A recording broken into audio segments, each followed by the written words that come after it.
เหนื่อยจนแบบแค่นั่งเฉยๆก็เหนื่อยอะค่ะเดินนิดหน่อยก็เหนื่อยตอนแรกเลยมีอาการปวดหลังปวดตรงบริเวณเหนือก้นปวดหนักมาก7 วันหลังจากนั้นผลออกคุณหมอบอกว่าผมเป็นมะเร็งชนิดมัลติเพิลไมโลมา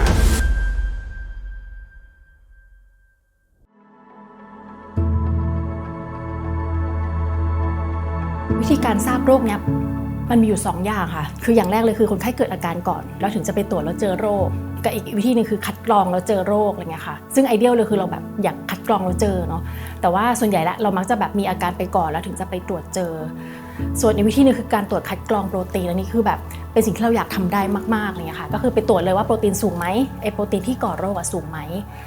มะเร็ง MM เนี่ยเป็นโรคที่เกิดขึ้นกับกระดูกหลังนี่จะเป็นกระดูกที่โดนบ่อยที่สุดการออกฤทธิ์ของโรคของโปรตีนที่มันสร้างขึ้นมาก็ทำให้มีกระดูกกร่อน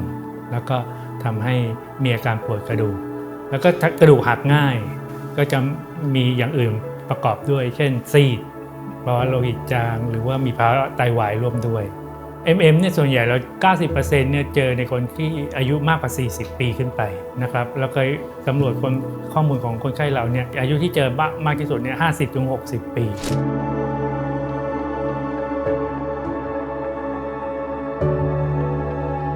คุณหมอก็เริ่มจากตรวจหัวใจก่อนเลยค่ะเอ็กซเรย์ปอดตรวจไตตรวจต่อเนื่องทุกอย่างเลยค่ะตรวจหมอหลายท่านค่ะประมาณ5 ท่าน 6 ท่านพอเห็นความผิดปกติคุณหมอก็ไม่ให้กลับด้วยถ้าคุณกลับไปเกรงว่าคุณจะไม่ได้กลับมาอีกจนมาวันหนึ่งเนี่ยพี่จู่ๆก็เลือดขึ้นหน้าพี่มีฝ้าจ้ำเลือดขึ้นอย่างเงี้ยค่ะก็พยายามไปตรวจไทรอยด์พยายามหาหมอหัวใจทั่วไปอะไรเงี้ยภายในระยะเวลา3 เดือนเนี่ยน้ำหนักหายไป16 กิโลครับแล้วก็อาการก็คือปวดหลังเลือดผมจางถึง 17%แล้วก็ไตวายระดับ 5ค่าเครียตินีนเนี่ยขึ้นจาก 6.8 ไปถึง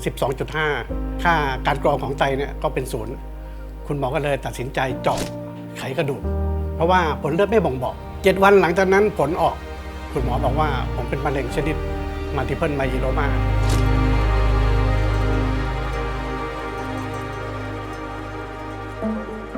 ปัจจุบันนี้ในการวินิจฉัยเนี่ยเราต้องตรวจโปรตีน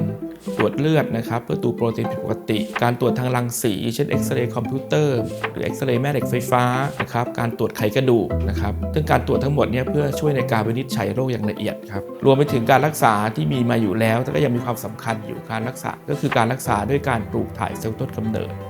ปัจจุบันเนี่ยเรารักษาด้วยยาเคมีบำบัดแล้วก็ยาพุ่งเป้านะครับปัจจุบันเนี่ยการรักษาด้วยยาพุ่งเป้าเป็นการรักษาที่มาแรงนะครับเป็นการรักษาแบบใหม่ซึ่งทำให้ประสิทธิภาพสูงยาพุ่งเป้าเช่นยาที่เราเรียกว่าแอนติบอดีมีทั้งโมโนโคลนอลแอนติบอดีและที่เรียกว่าไบสเปซิฟิกแอนติบอดีนะครับรวมไปถึงการรักษาด้วยเซลล์บำบัดที่เราเรียกว่า CAR T cell therapy ทั้งหมดเนี่ยกำลังพัฒนาอยู่ในประเทศไทยนะครับครับผมอยากให้แนะนำให้คนที่มีอาการนะฮะไม่ว่าปวดหลังไม่ว่าเหนื่อยง่ายน้ำหนักหายไตวายถ้าเราสังเกตตัวเราเองแล้วก็รู้ว่าเราผิดแผกไปจากเดิมเนี้ยค่ะก็ควรที่จะไปหาคุณหมอตรวจก็คืออย่าเพิ่งแบบคิดว่ามันมีค่าใช้จ่ายนั่นนี่บางทีการตรวจเนี่ยมันก็ไม่ได้เสียค่าใช้จ่ายเยอะขนาดนั้นการตรวจคัดกรองโปรตีนอันนี้คือแบบเป็นสิ่งที่เราอยากทำได้มากๆเลยค่ะก็คือไปตรวจเลยว่าโปรตีนสูงไหมไอโปรตีนที่ก่อโรคสูงไหมแต่ก็มีข้อจำกัดหลายอย่างทั้งการเข้าถึงหรือราคาอะไรเงี้ยค่ะที่อาจจะสูงระดับหนึ่งเหมือนกันสมมุติถ้าสกรีนไหวเพราะค่าใช้จ่ายเนาะก็ 40-50 นาทีตรวจถ้าเจอโปรตีนแล้วและยังไม่ใช่มะเร็งอะค่ะเราก็จะใช้วิธีการติดตามโรคไปจนถึงโรคมันมีการเปลี่ยนแปลงเมื่อไหร่ค่อยเริ่มรักษาอันนี้ก็จะดีมากขึ้น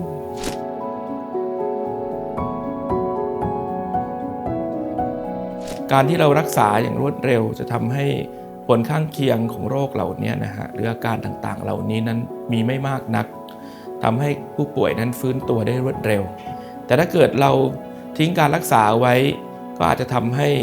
อวัยวะต่างๆเหล่านี้เกิดความเสื่อมสมรรถภาพชนิดรุนแรงนะครับกระดูกที่หักอาจจะเป็นกระดูกที่สำคัญเช่นกระดูกสันหลังทำให้เกิดความผิดปกติถาวรเช่นอัมพาตถาวรได้ครับ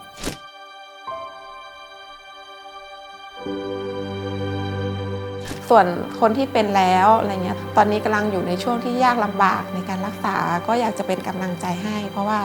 การรักษามันจะทำให้เราดีขึ้นเรื่อยๆ ความห่วงใยความรักพอเราเห็นจากครอบครัว แล้วก็โดยเฉพาะคุณหมอ จากที่เราเดินไม่ได้นะคะ จนตอนนี้ขับรถเองได้ทำทุกอย่างได้ปกติ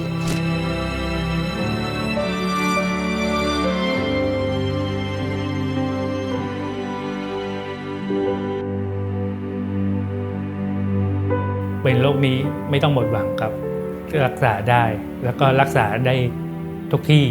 โรงพยาบาลศูนย์โรงพยาบาลที่มีโลหิตแพทย์อยู่เนี่ยสามารถให้การรักษาได้เป็นอย่างดี